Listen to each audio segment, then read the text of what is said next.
I'm Macy Egland. Relatives of a 7-year-old girl allegedly tortured inside a Bayport home are demanding answers after they found out about her death through a text message. Sherry Einhorn has an update to the story you saw first in Newsday. Thank you for all the presents. Love you guys. Merry Christmas.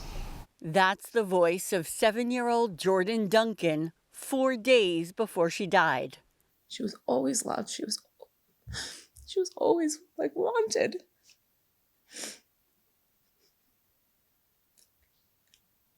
And I think it just comes across that she may not have been wanted or she may have been discarded, but that's not the case. Mount Sinai's Alicia Case says she loved Jor'Dynn from the moment she was born, driving her and her mother home from the hospital. She admits she cannot comprehend that these women, 3 generations of the same family, allegedly tortured and killed the little girl in this Bayport home. It just doesn't seem human. It's just unbearable. And I think about it and I think about it. And I just, how is that possible? It had been months since they saw each other. Alicia says Emily Kelly, the fiance of Jor'Dynn's incarcerated father, and the woman Child Protective Services gave custody of Jor'Dynn to, kept making excuses not to get together. There was a happy Thanksgiving phone call, plans to see each other over the holiday break, and then that last voicemail message. December 30th, Alicia says she got this group text from Kelly, who is now charged with murdering the girl, saying Jor'Dynn had spiked a fever and was pronounced dead. It starts, "I have horrible news." Horrible news? I wouldn't be able to even describe. That's not horrible news. That's worse than horrible news. Now she has so many questions for so many people. Just why? It's something she hopes to eventually get an answer to. In the meantime, she's trying to remember and honor her beautiful, outgoing, smiling goddaughter whose favorite color was pink. I think that she's somewhere. I think that she's in peace. And I just feel like a feeling I can't describe. It's hard to really even put that into like the answer I want to give you. People are very angry. Like, why did her life get taken away? So people do want justice, but what justice will be, time will tell. I love you. For Newsday TV, I'm Sherry Einhorn. You can read more about the death of Jor'Dynn Duncan on Newsday.com. Click Get More below the Newsday TV video box. The home where Long Island serial killer Joel Rifkin lived is for sale. The 4-bedroom house on Garden Street in East Meadow is listed for $799,000. Rifkin told authorities that's where he killed and dismembered some of his 17 victims.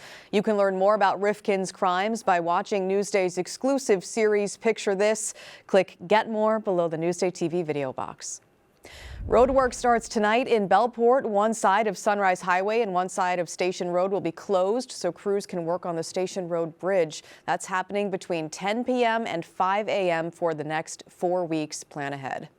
This popular Huntington diner is closed for now. The owner of the Golden Globe, previously known as the Golden Dolphin, says it closed earlier this month because of a dispute with the landlord. No comment from the landlord. Only in Newsday, a letter George Washington wrote to his Long Island spy master is hitting the auction block. In it, Washington requests the Culper spy ring be reactivated. The ring gave Washington information on British troop movements during the Revolutionary War. The letter goes up for sale July 1st at Christie's. It's expected to fetch as much as $30,000.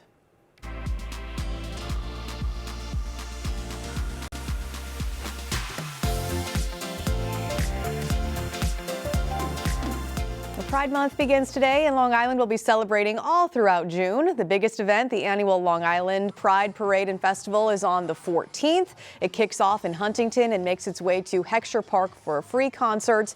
Other parades are being held on the 6th in East Hampton, June 7th in Babylon, June 13th in Patchogue, and June 27th in Greenport. Let's talk about your forecast now. We've got meteorologist Jeff Banson. Another split weekend, but hopefully some June-like temps coming up. On the way. Okay, later good. this week. We'll warm up every day this week. By the way, it's also, I can't believe it's June. I know. Also the start of hurricane season Oh, officially. super. Yes. Great. Hopefully, we're looking at a quieter than average year. That has been really the main talks at this point with that strong El Nino developing, but lots to be seen. And again, it only takes one storm to really can throw a wrench into what could be an otherwise very quiet season.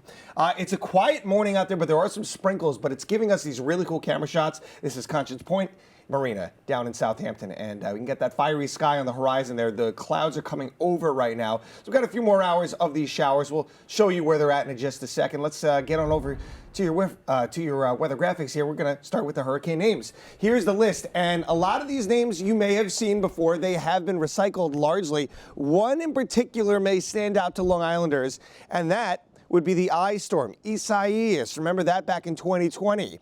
Was not retired, did give us a lot of wind damage. It actually didn't make landfall on Long Island and went up through New Jersey, but we had all of that south wind dragged up and so many trees down with that storm.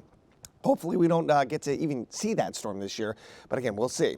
Early sprinkles today, then late sprinkles today, but otherwise it is a nice day. Mostly sunny skies through the midday hours, and temperatures are going to be cooler today. That, I would say, is the one caveat to today's forecast where you might say, that's something noticeable or noteworthy. But it is going to be warming up each day this week, and we don't have much rain in the forecast. So this could be one of the wettest starts to the day all week long, and you can see those showers moving across the island right now. Generally very light stuff. Another little wave. Now, this is nothing like the strong wave that came down from up north on Saturday that brought the windy conditions, that brought that really cool air, but generally north flow is continuing with this Omega block still in place. But look what happens as we go throughout the week. The jet stream flattens out, and that allows warmer air to start moving northward from down south where it is located right now. So 60s today, and it's still not a bad day. It's pretty comfy stuff.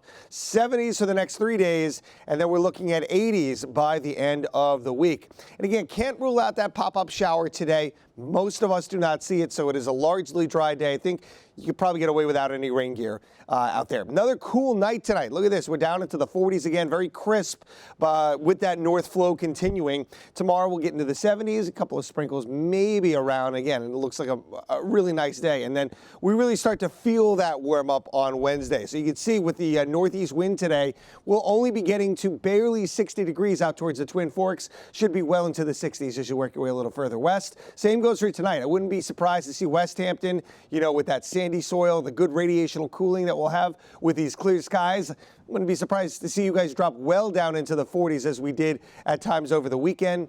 But generally, good sleeping weather. Open up those windows. No chance of rain tonight. A beautiful day tomorrow, mostly sunny and a little bit warmer than today. That trend continues as we go throughout the week, culminating with, I'd say, Friday into Saturday, we're going to be around 80 degrees on average. Wouldn't be shocked to see some Nassau County spots get into the upper 80s. And then with a front coming through, maybe on Sunday. I know we don't like to see that rainy weekend train coming back into play here, but 72 on Sunday. It looks like we'll see some showers around in the morning, clearing out later in the day. Long Island weather is brought to you by Fire Island Ferries. Out East with Doug Geed is brought to you by Connect One Bank, a better place to be. Here's one for the animal and wildlife lovers out there. Let's head out east with Doug Geed to the Long Island Game Farm in Manorville.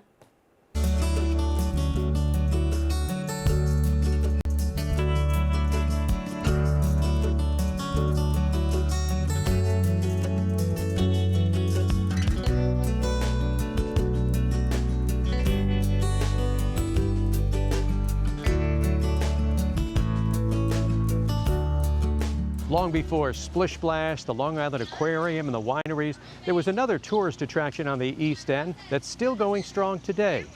I'm Doug Geed, out east on Newsday TV. Let's show you what's new at the Long Island Game Farm in Manorville.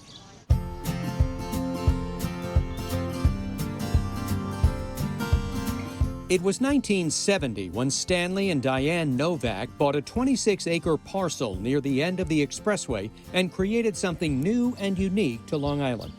We had lions and bears, and then way back in the past we had the sea lion shows. It was a really fun place to grow up. It's kind of different, with animals all over the place and sometimes in the kitchen. Melinda Novak now runs the game farm that her parents started 56 years ago. They still have zebras, camels, and baby deer, just like in past decades. But there's also a lot new here. They won't bite you. They're super friendly. They're just interested in what we're doing right now. These animals are called capybaras, the largest rodents in the world, and probably the sweetest. There's also descendants of dinosaurs. This is Snappy. He's our 6-year-old alligator. Everybody loves to touch them, especially their tails. Their tails are super long. And then there's the more animated residents, squirrel monkeys. They're really fun all the time. They kind of climb all over us for their snacks.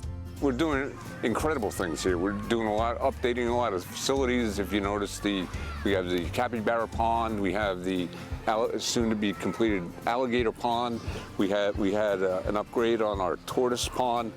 And the game farm recently started a nonprofit side to their operation that led to things such as a walkable nature trail, a science project which tracks the migration of insects and butterflies, and even a concert series.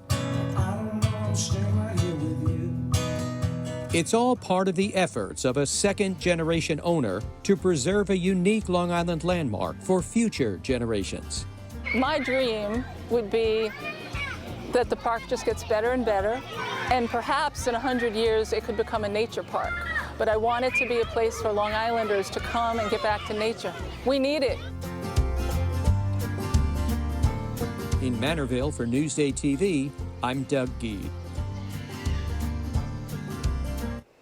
Great spot. And for more information about visiting the Long Island Game Farm and to see more Out East with Doug Geed segments, go to Newsday.com. Click Get More below that Newsday TV video box.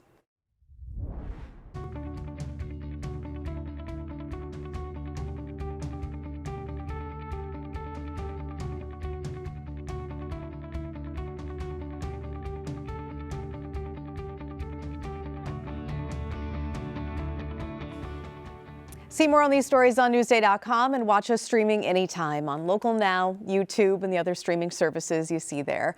I'm Macy Eglund here with meteorologist Jeff Banson. You've got more local news, your forecast coming up here on Newsday TV, covering Long Island like no one else can.